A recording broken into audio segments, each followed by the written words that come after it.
Have you ever noticed how certain people drain your energy, confuse your thoughts, or push you away from your true self? Carl Jung, one of the most influential psychologists of the 20th century, believed that some personalities can be deeply destructive if you allow them too close. He warned that while human relationships are vital, not everyone deserves access to your inner world.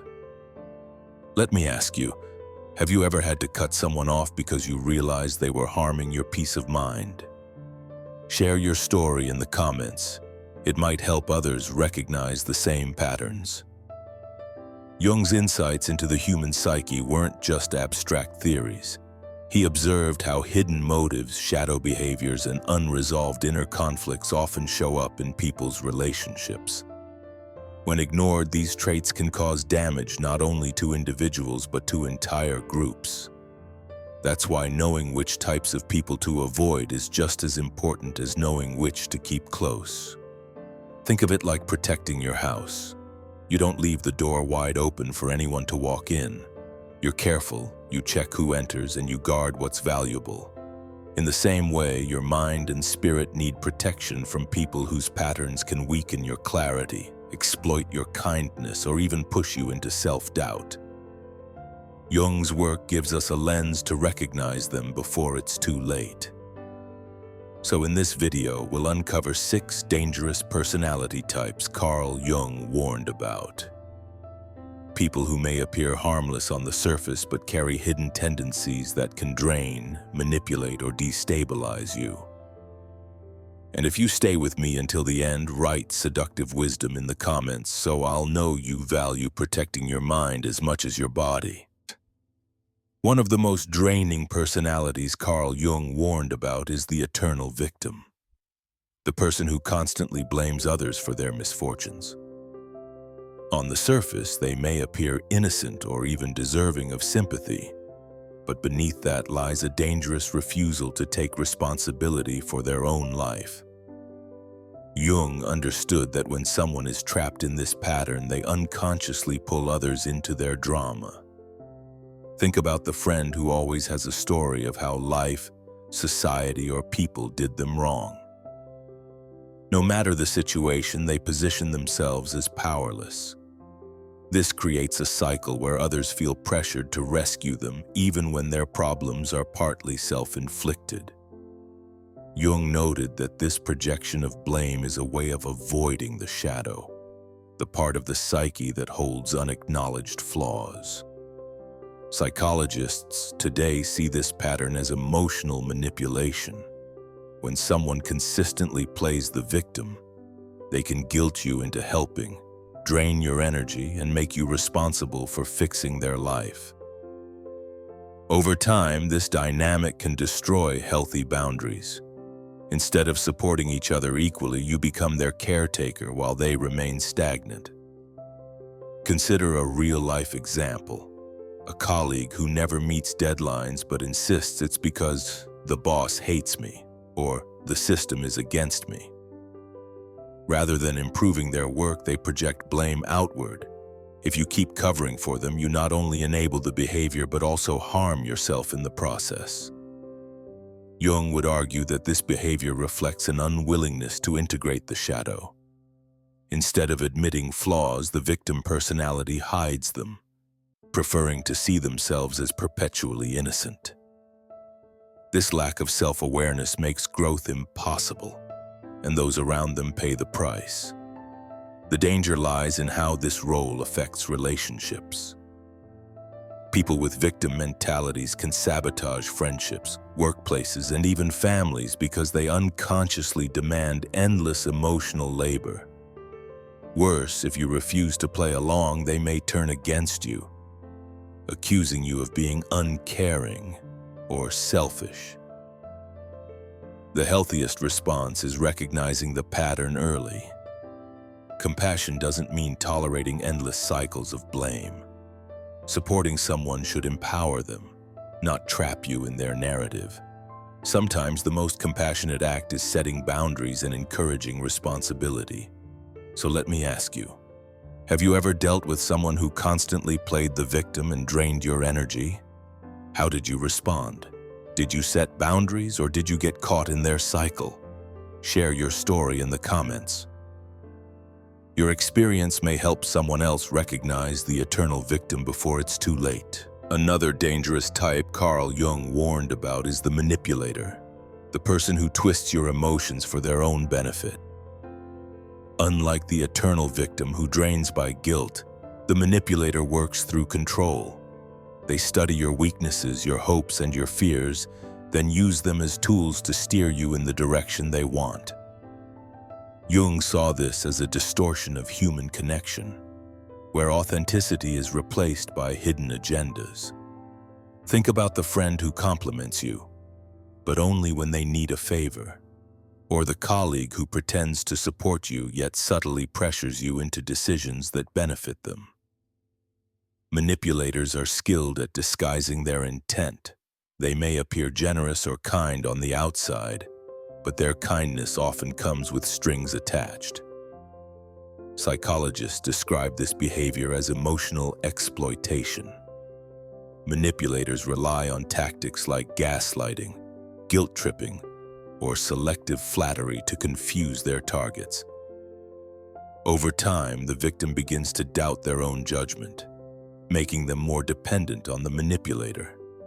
Jung would say this reflects the manipulator's shadow, their repressed need for power expressed in unhealthy ways. A simple example is in relationships. Imagine someone who constantly says, "If you loved me, you'd do this for me." That phrase is not love, it's manipulation. It weaponizes emotion to achieve control. And once you start giving in, the cycle deepens, leaving you drained and resentful. The danger of manipulators is that they erode trust. Healthy bonds are built on openness, but manipulators thrive on secrecy and half-truths. They rarely say what they mean directly. Instead, they plant ideas, stir emotions, and watch others act on their behalf. This makes them difficult to confront because they always have a way of making you feel like the guilty one. Jung believed that manipulators often avoid facing their own insecurities. By controlling others, they mask the lack of control they feel within themselves. But this avoidance means they never grow. And worse, they block the growth of those around them. Relationships with manipulators tend to stagnate or collapse under the weight of dishonesty. The best defense against manipulation is clarity. When you set firm boundaries and refuse to act on guilt or pressure, the manipulator loses their power. It's not about being unkind, it's about protecting your mental space and ensuring relationships are rooted in truth, not deception. So I'll ask you, have you ever realized someone was manipulating you, and how did you handle it? Did you confront them, walk away, or let the pattern continue? Share your experience in the comments, because recognizing manipulators early can save years of emotional struggle. Carl Jung often wrote about the dangers of people who live entirely through their inflated ego. The narcissist is one of the most destructive personalities you can encounter because their constant need for admiration comes at the cost of everyone else's well-being. On the surface, they may appear confident, charming, and even inspiring, but behind that charm lies a deep emptiness that demands endless validation. Think about the person who constantly talks about their achievements yet never asks about yours. At first, their confidence might seem attractive, but over time it becomes suffocating. Narcissists feed on attention the way fire feeds on oxygen. Jung warned that such individuals are trapped in their persona, the mask they show the world, while ignoring the shadow of their true, fragile self. Psychologists today explain narcissism as a defense mechanism. Underneath the grandiosity is usually insecurity, often rooted in childhood experiences of neglect or overpraise. Instead of confronting this pain, narcissists create a false self-image that must be constantly reinforced. This is why criticism feels unbearable to them. It cracks the mask and exposes the truth they desperately avoid. The danger is how this impacts relationships. Narcissists rarely see others as equals. Friends, partners, and colleagues become mirrors for their ego, valued only for how much admiration they provide. If you challenge their narrative, they may belittle you, withdraw affection, or twist the situation so that you feel guilty. Over time, this can erode your self-esteem. A real-life example is the boss who takes credit for your work, then scolds you for minor mistakes. Or the partner who showers you with affection when you praise them but grows cold and distant when you set boundaries. These patterns are not random. They are hallmarks of narcissistic behavior that Jung recognized as spiritually dangerous. Jung also believed that narcissists are blind to their shadow. By denying their flaws, they project negativity onto others, blaming everyone else for what they refuse to see in themselves. This makes growth almost impossible because self-awareness, the key to transformation, is the very thing they resist. The healthiest response is to limit how much of yourself you give to narcissists. While empathy is important, sacrificing your well-being to feed their ego helps no one. True compassion sometimes means distance. Protecting your energy ensures you don't become another casualty of their endless hunger for validation. So let me ask you, have you ever had to deal with a narcissist who drained your confidence or twisted your efforts into their own victories? How did you respond? By confronting them or by walking away? Share your thoughts in the comments. Your insight might help someone recognize the warning signs early. Carl Jung's concept of the shadow refers to the hidden parts of ourselves we deny or refuse to acknowledge. Some people not only ignore their shadow, they carry it into every interaction, spreading negativity wherever they go. These are the shadow carriers, and Jung warned that they can poison relationships, groups, and even communities if left unchecked. You've probably met someone like this.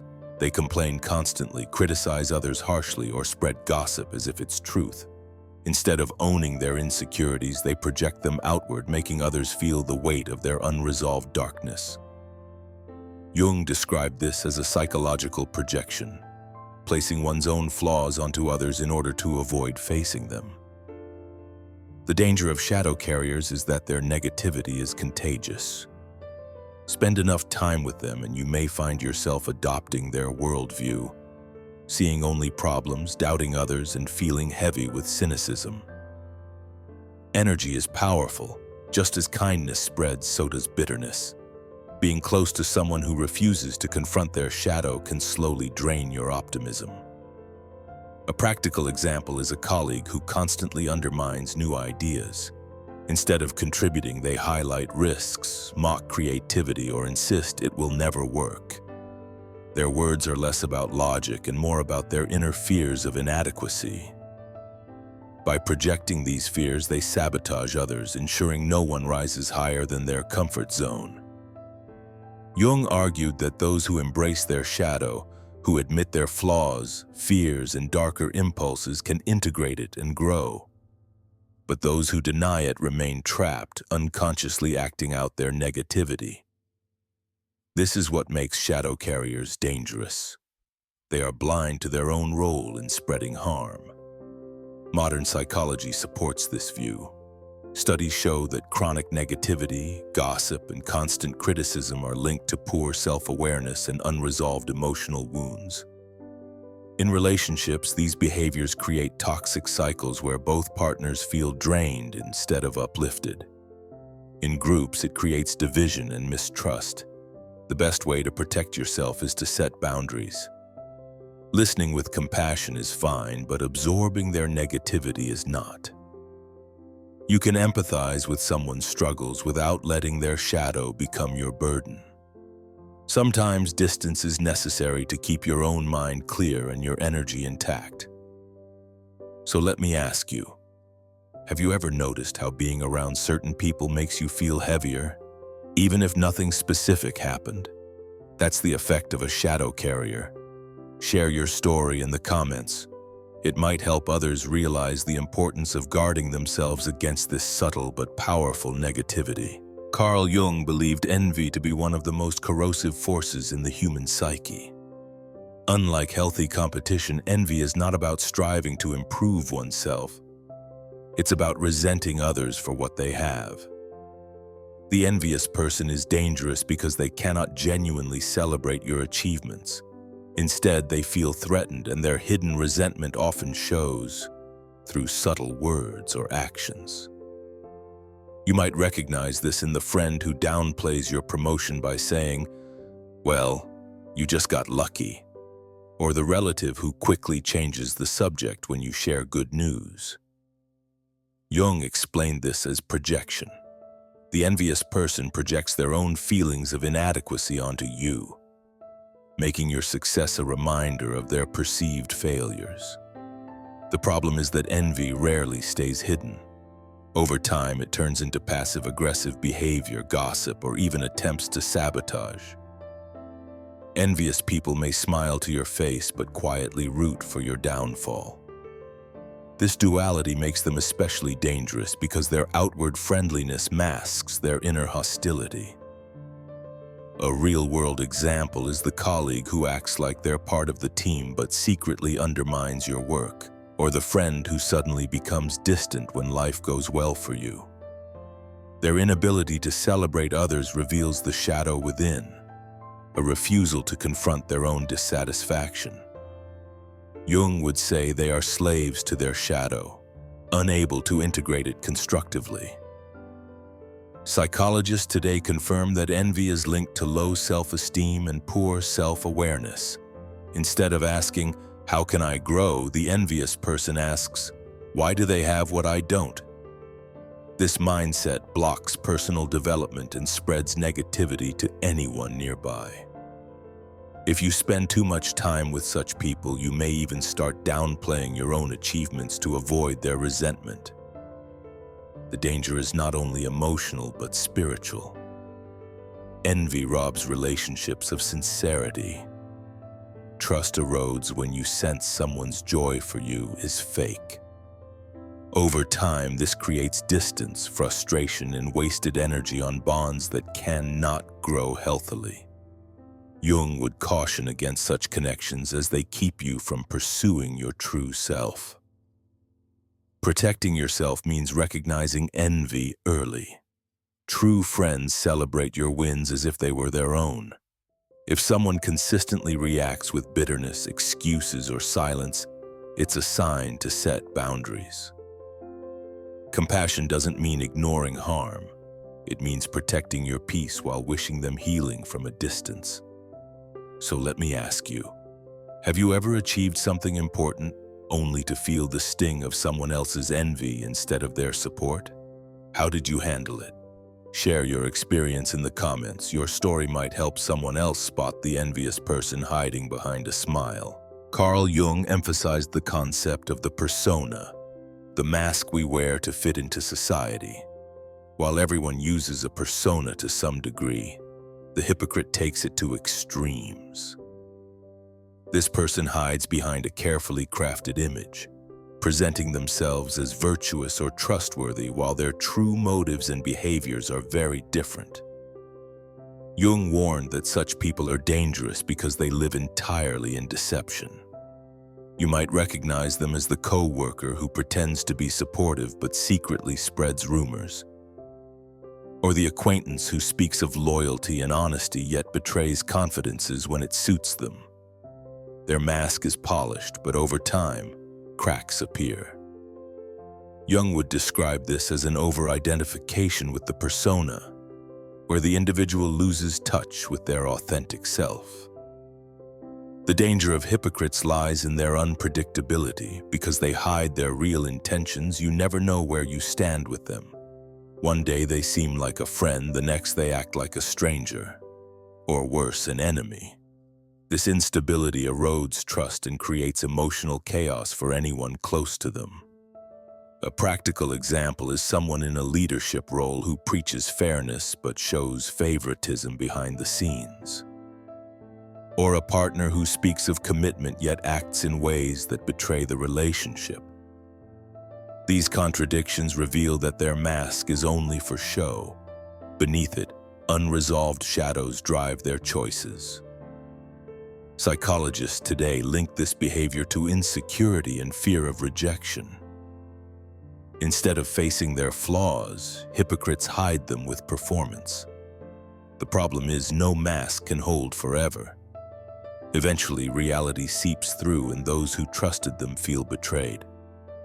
Jung believed that those who refuse to integrate their shadow inevitably project dishonesty onto the world around them. Relationships with hypocrites are particularly damaging because betrayal cuts deeper than open hostility. When someone you trusted turns out to be false, it doesn't just wound the bond, it makes you question your own judgment. That's why Jung cautioned against people who live too much in their persona. They often drag others into their self-deception. Protecting yourself means looking at consistency. Words can be polished, but actions reveal the truth. If someone's behavior doesn't align with their claims, it's a red flag. Trust should be earned through authenticity, not performance. Distancing yourself from hypocrites is not cruelty, it's self-preservation. So let me ask you, have you ever discovered that someone you trusted was hiding behind a mask of hypocrisy? How did it affect your ability to trust others afterward? Share in the comments. Your story might help someone else recognize the warning signs before it's too late. We've just explored 6 dangerous personalities Carl Jung warned us about: the eternal victim, the manipulator, the narcissist, the shadow carrier, the envious, and the hypocrite. Each of them, in their own way, can drain your energy, distort your perspective, and block your growth. Jung's lesson is clear: not everyone deserves access to your inner circle, and protecting your psyche is just as important as protecting your body. The truth is, avoiding these types doesn't mean living in isolation. It means living with discernment. When you recognize these patterns early, you can set boundaries, choose healthier relationships, and stay aligned with your authentic self. Jung believed that by understanding the shadows in others, we also learn how to confront and integrate our own. Life is too short to waste on people who keep you trapped in cycles of manipulation, envy, or deceit. Surround yourself with those who uplift, challenge you in healthy ways, and encourage your growth. That's how you protect your mind, and that's how you live wisely. So here's my final question. Which of these 6 types have you encountered most often, and how did you handle it? Share your experience in the comments. Your insight may guide someone else to recognize what they've been missing. And if you found this video valuable, write seductive wisdom in the comments. That way I'll know you stayed with me until the end, and together we'll keep exploring Jung's timeless lessons on the human mind.